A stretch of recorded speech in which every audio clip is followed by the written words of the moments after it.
Well, it's been quite some time since the last Persona episode, despite how many I had prepped up in the first place. But hey, at least we're coming back with a bang. Talking about part-time jobs, eavesdropping in the train. You know, the most exciting parts of this, where you learn about all the tutorials for everything in the game. I love part-time jobs and riding on trains. I mean, certainly this game does. Hey, they made this scene. They're going to get the most out of it possible. Look at that immaculately rendered PSP. Wow, that actually looks pretty nice. Really, everything with the design in this game is pretty nice. Look at those, like, grabbing. Can you read what's text that's on that on the bus handles? Nah, it's a little. Well, actually, yeah, no, I can on the very first one, but not with how quickly that went by. Part-time jobs in Persona are not really all that big of a deal. You just kind of go in and out whenever you want, and you usually just use it to set up some future social links, which I am going to be doing pretty soon. One that it's going to be one of the few differences between the regular version of Persona 5 that I was playing and the Royal. I kind of snuck that one in there. Mm-hmm. Then immediately after talking about this, we're getting test results. Boy, I feel like I maybe should have included this in the previous episode, but I also thought it would be maybe a couple weeks ago that we had this one coming out. Mm-hmm. Middle of the road. Unfortunately, despite the fact that I answered everything correctly, it was still not good enough. You need to have much bigger brain power to be able to get top of the class grades. That's like New Game Plus type of stuff. Yeah, I can't believe how detailed that chart is. I love how detailed these little graphics are. They didn't have to make it look like this beautiful map. I mean, Persona in its entirety has been very good about looking at, I mean, even little details like this one, the chalkboard drawing of the very bad old version of the logo. I mean, obviously we're going to get a new one soon enough. It's been all over the game up to this point. But hey, it's so much care and attention that goes into this. And because this is an episode where we're going to be doing a lot of dungeon crawling, you'll be seeing a lot more of that coming up pretty soon. But first, more. We had this entire thing last time where they were talking about hey, we explained on the way over here how this entire thing works, and now we're gonna do it again? Palaces, distortions of desires, criminals. People who are criminals have big evil dungeons. It's not it's not something that's been very questionable so far. Maybe that's going to come up eventually. Maybe whatever sort of mystical force is creating these palaces in the first place is choosing people that are really, really terrible criminals, and then it's going to become a little bit more ethically questionable later. It would certainly explain the almost the bizarre coincidences that come up to try to keep us on track. As soon as anybody starts to have some sort of objection to going into the palace, somebody walks up from off screen and does something. Well, I suppose we do get a little bit more information here. Phantom Thieves cannot actually have palaces. Why are Phantom Thieves exempt from being... because it's distorted desires are just evil. I described it as sin before. But here they're kind of describing, being in tune with yourself and your inner turmoil as being at peace with the persona that you wear on your face and who you are actually inside. So because these people are so real, so earnest, they're exempt from the persona problem. They can just go in and... Well, they're exempt from the palace problem by having their persona. Okay. By manifesting their persona. But it's just it's weird that everybody that doesn't have that is also a big criminal. Oh. Has some of that big criminal energy. Well, for me, I feel because I'm so whole and just fulfilled within myself, I feel like my whole body is a palace. Is that kind of what you're talking about? Is that what's going on? That is actually a super weird thing that came in with the new version, Persona 5 the Royal here, is that they have I didn't even look into it. There's some sort of microtransaction, blah, blah, whatever. In the American version, it's called the Thieves' Den. In the Japanese version, it's called My Palace, which just kind of spits in the face of everything they said here. Yeah, well, are there differences maybe that have emerged in the translation? I never actually looked at what it was. Oh. Like, you think I care all that much about like dressing up some sort of virtual playground in a game? That's never been me, baby. Somebody who loves microtransactions. You think they're the best Well, thing that happen? Yeah, in games, of course. I mean, like, you're constantly telling me how Blizzard is your favorite company, how you like playing in team games. And I wouldn't even say some. If you were gonna like name microtransactions, there's so many mobile games out there that do it so much worse. Even stuff like EA. Blizzard is bad. Blizzard can be bad though. Ah, yes, and we get this scene where, as always, you get a little bit of differences between the Japanese and the English version here. Ultimately, he's just gonna get a English name that's based on whatever he looks like. I mean, but they still pretend like it's not going to be that. Is his English name Da Vinci? No. Take a guess what his English name is. Fox. Wow, you got it in one. Really? Yep. Burage is thin slices of fried tofu, a favorite of the Kitsune of legend. Oh, which is weird that there's no like actual context, not even like a throwaway line to explain exactly what that is. Yeah, well, does everyone just know that? Like everyone's heard of that? Well, I mean, if you would if you were presumably, in Japan, but. And I tried to fight against this as much as possible, but I mean I guess they just expected the Persona audience to be in tune with that sort of Japanism. I suppose, yeah. Which is not unfair to be. What do you think, Fox? To be honest. So yeah, it's Fox. There you go. It's. I don't even know what to say because it's just like, yeah, that's exactly what it is. The guy who played Pepe Danger in the Star Fox game, apparently he died just a couple days ago. Oh yeah, I heard about that. Too bad. That game was so iconic, had so many great like voice acting lines. Well, yeah, I mean to this very day. Yeah, like I can't. Those are just burrowed into my brain. I mean that probably marks my age. Like I'm totally dated by saying that, but yeah. Do you know how many times I've dated myself? I mean, I might as well be married to myself at this point on this channel. Well, that's a good point. Yeah. Well, anyway, you can't have all 5 members going here because it's too conspicuous. Look at the group that we're looking at right now. I mean, I'm 4 members of these guys, inconspicuous. 5, whoa, way too easy to spot them. Well, maybe one of the new party members could have like a cat face, and then they could be like the cat or something of the group. We have 2 of those party members already. Oh, I guess you would say that, yeah. And obviously not the fox. Fox is more of a canine. It's called the canid family. I thought it was a different family altogether. No, it's it actually.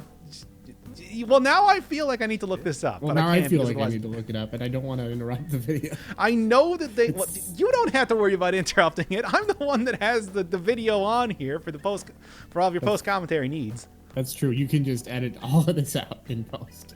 Oh, I can edit everything out and like insert just a bunch of farting sounds on your end if I felt like it. That's true. And maybe I will. Honestly, I haven't been great this video. So I wouldn't blame whatever. We're gonna have 100 more coming. Yeah, so I better get good at it. Well, actually, it doesn't matter because nobody's gonna watch it. Yeah, well, I think you figured out the secret. Yeah. All right, and we actually get the real avatar of Madarame in the upper left corner with the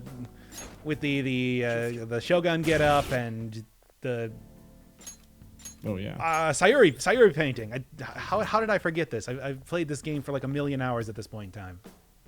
Looking good. Madarame is so much more cooler than Yusuke. Sorry, Yusuke.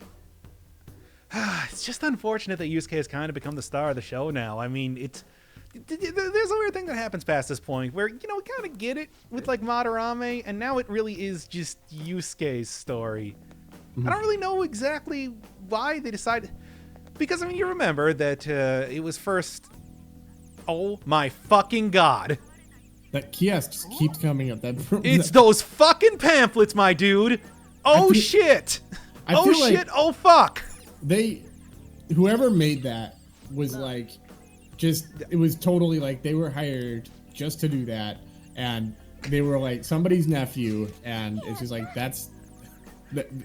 like this is their resume. Their resume is entirely those brochures. Like they just have a picture. Hey, remember this? That was me. This is like the flower pots in the original version of Final Fantasy XIV, where it had something like 1,000,000 polygons or whatever in it for no reason. Have you ever seen something like that? You ever see like that? I've done that, in like my graphics courses when I had to like make computer graphics. I just made these ridiculously complicated procedurally generated graphics just for just for fun, because it's like it doesn't actually take any more like coding power. If anything, if you're coding it well, I mean, if you're working on an MMO, it is perhaps a little different story. Anyway, yeah. It's I can't believe there was another cutscene for the fucking pamphlets again. Oh, this game. This game sometimes. Well, hey, at least that's the last one we're going to see for now. Unless whatever the third palace is, which, despite having like 10 episodes prepped up in advance, I still haven't gotten to yet. I might have something similar or not. I honestly do not know where the game is going. This man is absolutely evil. He's stolen all the pamphlets in the entire town. What the hell? He needs a change of heart right now, because nobody knows where to go to get things. Well, his evil palace of desire is at least easy to navigate. We'll give him that. Despite his hoarding of that most vaunted material, pamphlets. It's actually really hard because the pamphlets are just stacked to the ceiling, so it's actually like a maze. Even though like it's pretty easy to understand. Like I mean, you could you get a pamphlet, you see here's how it's laid out, but then you walk in and there's just stacks of these pamphlets. And if look at this room right now. They could have easily shoved like a bunch of piles of pamphlets everywhere here instead of these laser grids, of which I am still very bad at actually seeing. Sorry. What did the pamphlets represent in Madarame's subconscious? That is a good question, and yes, I know. Shut up. That is a good question, and one that I cannot answer, because it's got to represent something. I mean,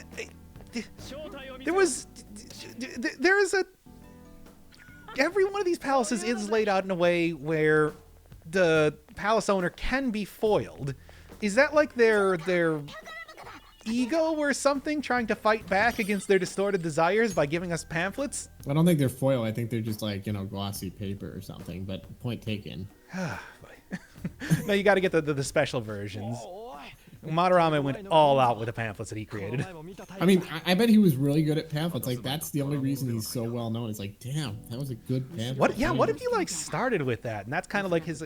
And if he wasn't, he would be more into graphic design than like traditional painting. That's his real passion, and that's why they're so displayed so prominently and like shining. We gotta talk about it. Yeah. Because Morgana has shown before in the past that he has like a strange attraction to eating lead treasures, and maybe that's not like the full-fledged treasure, but it's close enough. It's kind of like the volition seeds that we saw before. Another classic type of demon design. Is that Archangel? Yeah, I was gonna say it was demon. Isn't that an angel? Well. That is actually a thing. So, like a yokai, right? No. Kind of like the catch-all term for any sort of supernatural creature in Japanese mythology, past and present. Oh, okay. I probably have heard of that. Yeah. Yeah. But usually it is translated as demon. I guess think of it more like a Maxwell's demon than like Christian living in hell and tempting the humans of the world to steal their souls. Or just like spirit kind of thing, like like spirit, creature, beast, but more supernatural. Yeah. But yeah, that's actually always been something in the Megami Tensei series, where they've always been referred to as demons, and that's why I'm continuing on that legacy. Oh wait, is By the way, that guy was super tough, wasn't he? The way he didn't even get off a single attack. Yoki what the angels are in Evangelion? I'm pretty sure those are probably literally called angels, Oh, given yeah. what I know about like Anno's whole steez. Yeah. He would probably be super down with pulling out. Well, of course he would. They got stuff like the tree of life, like imagery, Kabbalistic stuff all over the place, don't they? Oh yeah. All that stuff.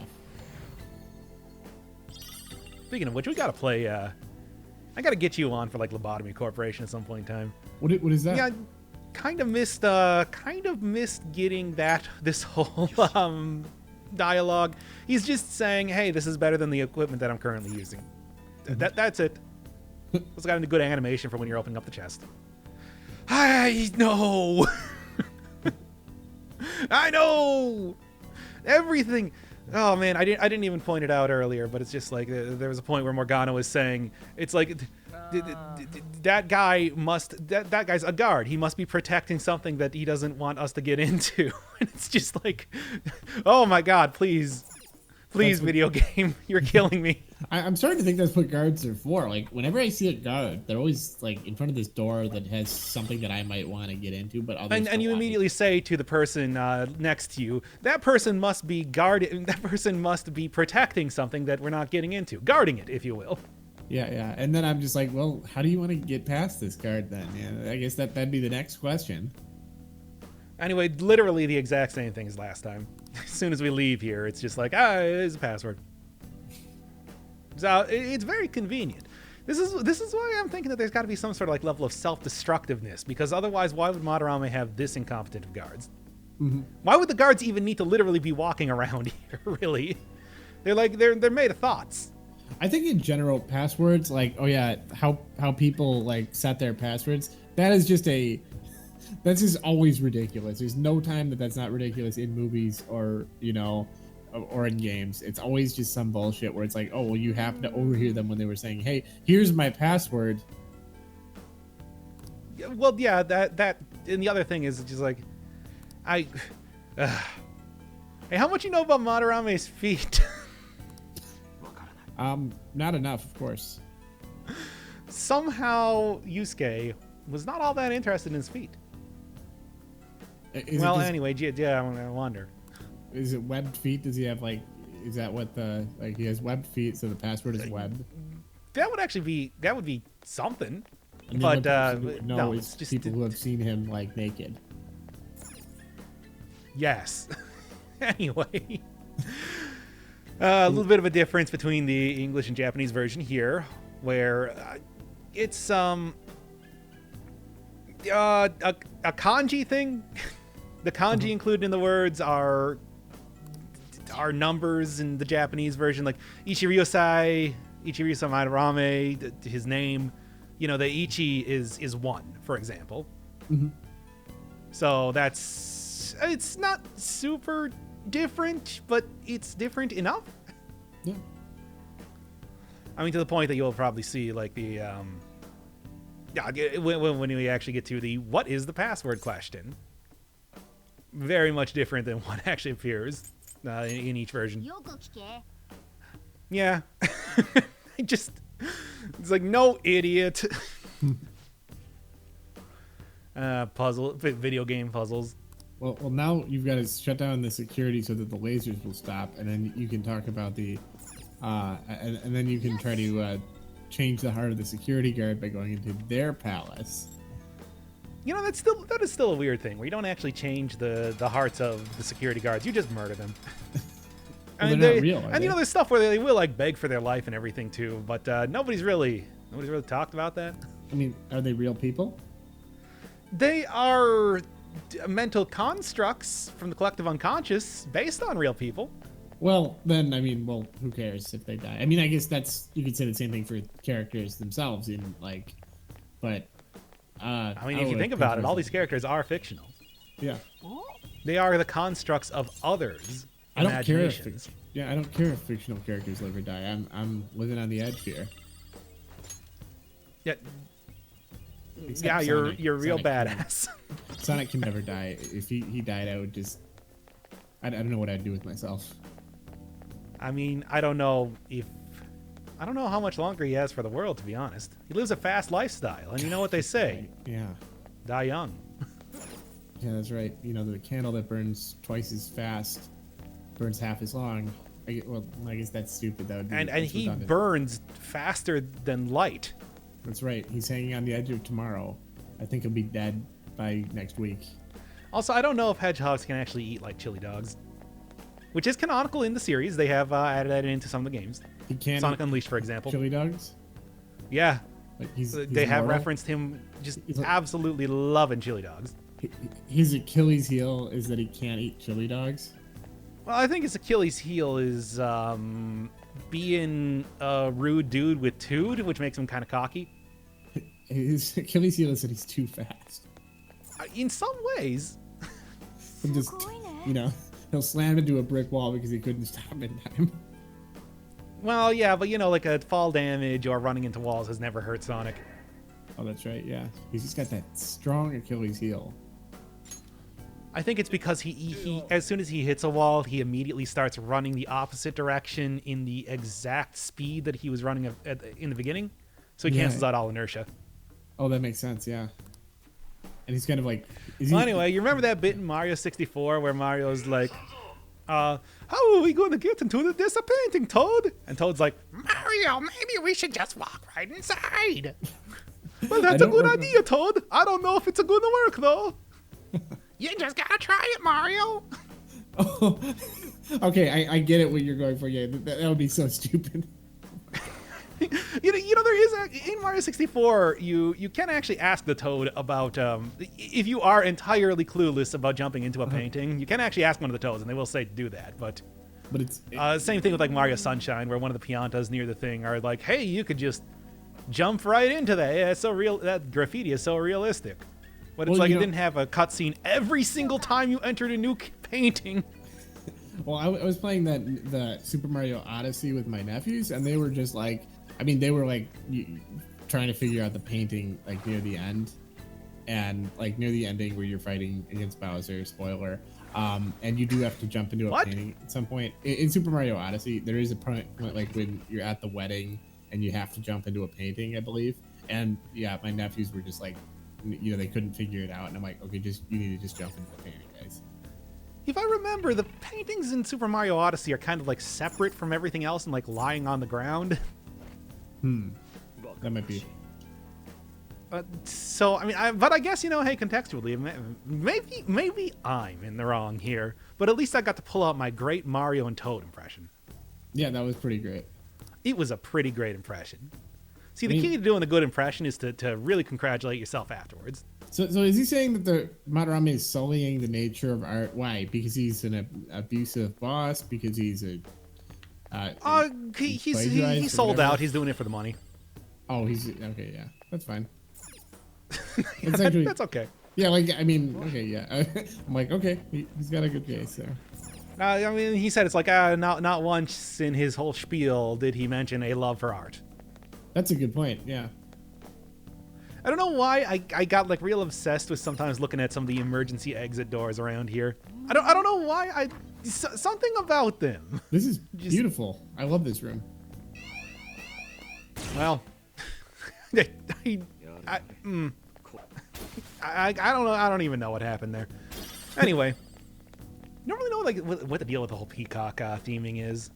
I guess it's the idea that he's got a flair for showmanship, like peacocking or something. That makes sense. Yeah. It's just kind of like a theme in the background that never really gets explained.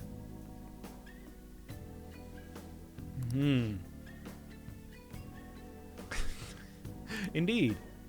I don't think those are. Is that painting kind of slanted? Like, can we just like move that up? Like, I never know. I always have to have somebody else figure that out for me. We break out a level. Oh boy, especially if that level is one of Super Mario 64. Nothing. I mean, I got it. There's nothing. Okay, fine. Jeez. It's a good like. I was just talking. No, don't patronize me. Unless you're gonna do it on Patreon. Do you have a Patreon? No, I don't have a Patreon. Oh, okay. Yes. Yes, it is. Ain't this just like last time? But these are different paintings. So could it maybe not be like last time? And also, hey, there's still frames with no... This game is driving me batty.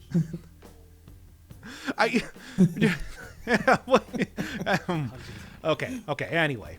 Yes, and as you can see here, you can follow a lot of the paintings. I was just looking down there because, I don't know. I just didn't want to transcribe more dialogue, which happens immediately.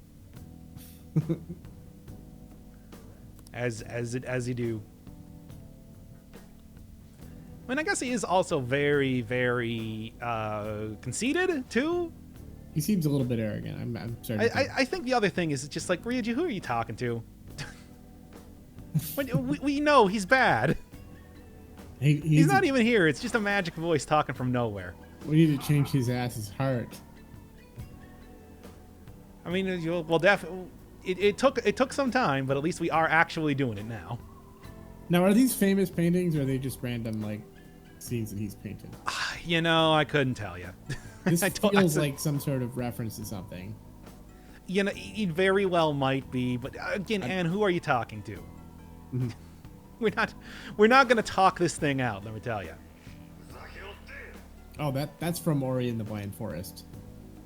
By the way, Ori 2 came out. Yeah, I saw you were playing it. I actually beat Ori, but I haven't started that. Is it good? It is. They changed up like the combat system and everything. It's pretty cool, but I haven't gotten into it just yet. I've still been focusing on some of the other series going on. Okay. Like this new Dead Cells series that I've been working on. Cat person whose name I can't remember. Morgana? Morgana. Who are you talking to, Morgana? I mean, not only who are you talking to, but like what sort of point are you trying to make there? How old are you? What? Some of the do you compare? Do you usually compare the elderly to domestic cats? Is that a fair point to be making? It's highly likely. We should investigate Joker. No, I don't think so. I think there's nothing here. No, let's just give up. Actually, to be fair, that is kind of in character. Oh boy. Isn't Joker just kind of a silent protagonist, not really any personality? Like you literally No, he has no personality at all. I mean, he's not actually silent. He did say like 2 words in the 3rd episode of the series during one of the anime cutscenes, but yeah. He otherwise does not really. And you know, he does occasionally get the ability to kind of chime in with his own thoughts. I mean, well, to answer questions. Yeah, I suppose. Yeah, I mean, he can be tortured. See, this is clearly that classic painting with the. It's not the exact same, but yeah, it's got that woodcut sort of feeling to it. I mean, it's clearly like a reference to that. It's probably not directly. Well, he's a traditional Japanese artist. That would, yeah. It's the Great Wave off Kanagawa. Is that what that's called? Or Under a Wave off Kanagawa. Like, I mean, but that's like a big wave, though, right? Doesn't it have like a giant octopus there? It's also known as the Great Wave or simply the Wave. Okay, fair enough. One more big red button pressed. The artist. It's actually the painting is actually Hokusai's monster. It's a monster, was that Hokusai? Because we are gonna get a name check on that dude a little bit in a little bit. You know, in one of the questions. Questions, yeah. Yeah. Which let me tell you, I'm not super familiar with classic Japanese artists, so I just kind of guessed. Oh, okay. The only reason I even know his name is because, yeah. I guessed, and I got it right. But we'll get to there eventually. Oh, you know what? That's actually Hokusai's bow. Look, I'm trying to do the Dead Cells joke. I don't know this game well. What? It's Hokusai's bow, like the bow of a ship. Look, I had to explain it. It's not funny. Oh, I thought you were talking about, like, you know, bowing. Maybe you said bow wrong. No. I was going for a Hokuto's bow reference, and I totally failed. Well, yeah, let's just kind of skip past that whole thing because it's boring. I feel like these have to be classic Japanese paintings. I mean, yeah, I mean that is probably one of the most famous of them, right? Yeah. I guess it's one of the few that I could that I can immediately think of when you say it. Mm-hmm. This actually does look a lot like Ori in the Pine Forest, like that jumping mechanic. I mean, you know that. Oh no, I spelled what wrong. What? Oh. Geez, you guys. It does of course have the secret mansion, which we never get to see. I'm a little bit disappointed in that. Mm-hmm. I mean, he does mention that a couple times, but it's like I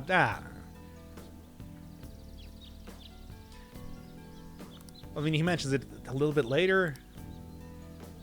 He's also got like a mistress. Oh, There's so many things that it's like I feel like we're missing out by not seeing. This would be a lot more like of a, you know, a mindfuck, a total like perspective breaking like thing if we didn't have all this dialogue between he says that. The jumping into the paintings.